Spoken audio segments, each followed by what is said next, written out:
Beatriz at dinner in one sentence. New age healer accidentally ends up at a dinner party with a bunch of rich people and is so horrified by what she sees, she has a bit of a meltdown. So one thing that jumped out at me is how often the hero of the story, Beatriz, is socially awkward, irritating, and even downright rude at times.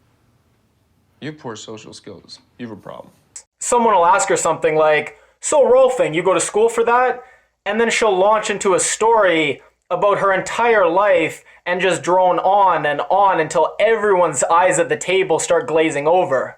And it was so frustrating to watch because while I agreed with her beliefs, I felt she had no ability to communicate them effectively. But then I thought maybe that is the whole point. Just because someone's charming and a good talker doesn't make them any more wise. And vice versa, just because someone maybe isn't a native speaker in your language, hasn't watched thousands of hours of sitcoms to hone their conversational skills, doesn't mean they still don't have important things to say. And it's worth the extra little effort it might take to really listen to them and hear their wisdom. And why do we as a culture value the appearance of intelligence more than actual intelligence? And then when Beatriz is rude to her friend, and I have such a reaction to that, I catch myself and I wonder why I have a reaction to that, but not to other characters talking about horrible things like destroying the environment. Why am I prioritizing politeness and decorum over the survival of the planet? So I liked how this movie made me question what are the things I value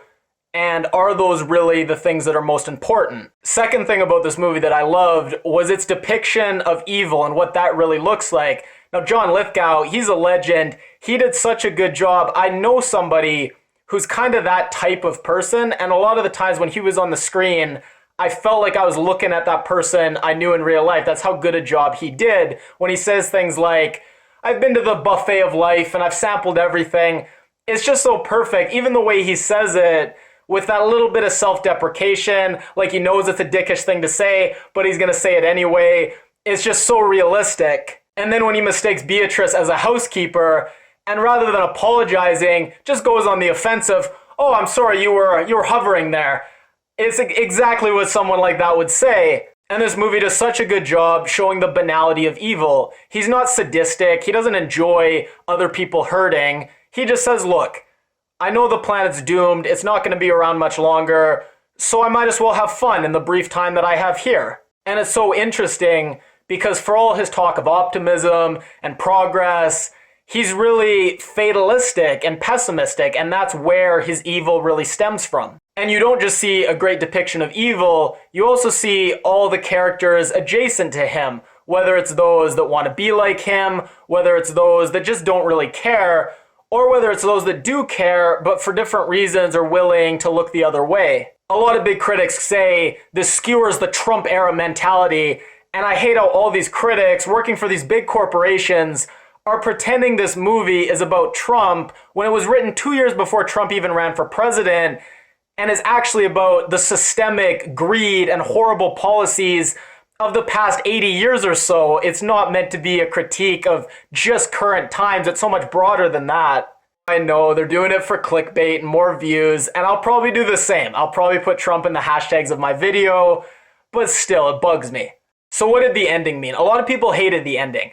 I don't think the ending was supposed to mean anything. It was just supposed to make you feel and have an emotional reaction and hopefully drive home the message that you'd already kind of figured out by that point in the movie. And that message is that Beatriz, a healer, was realizing that there was true evil that existed in the world that couldn't be talked to, couldn't be healed away, that would to some extent always exist and be a part of the world. And at that point, you can do one or two things.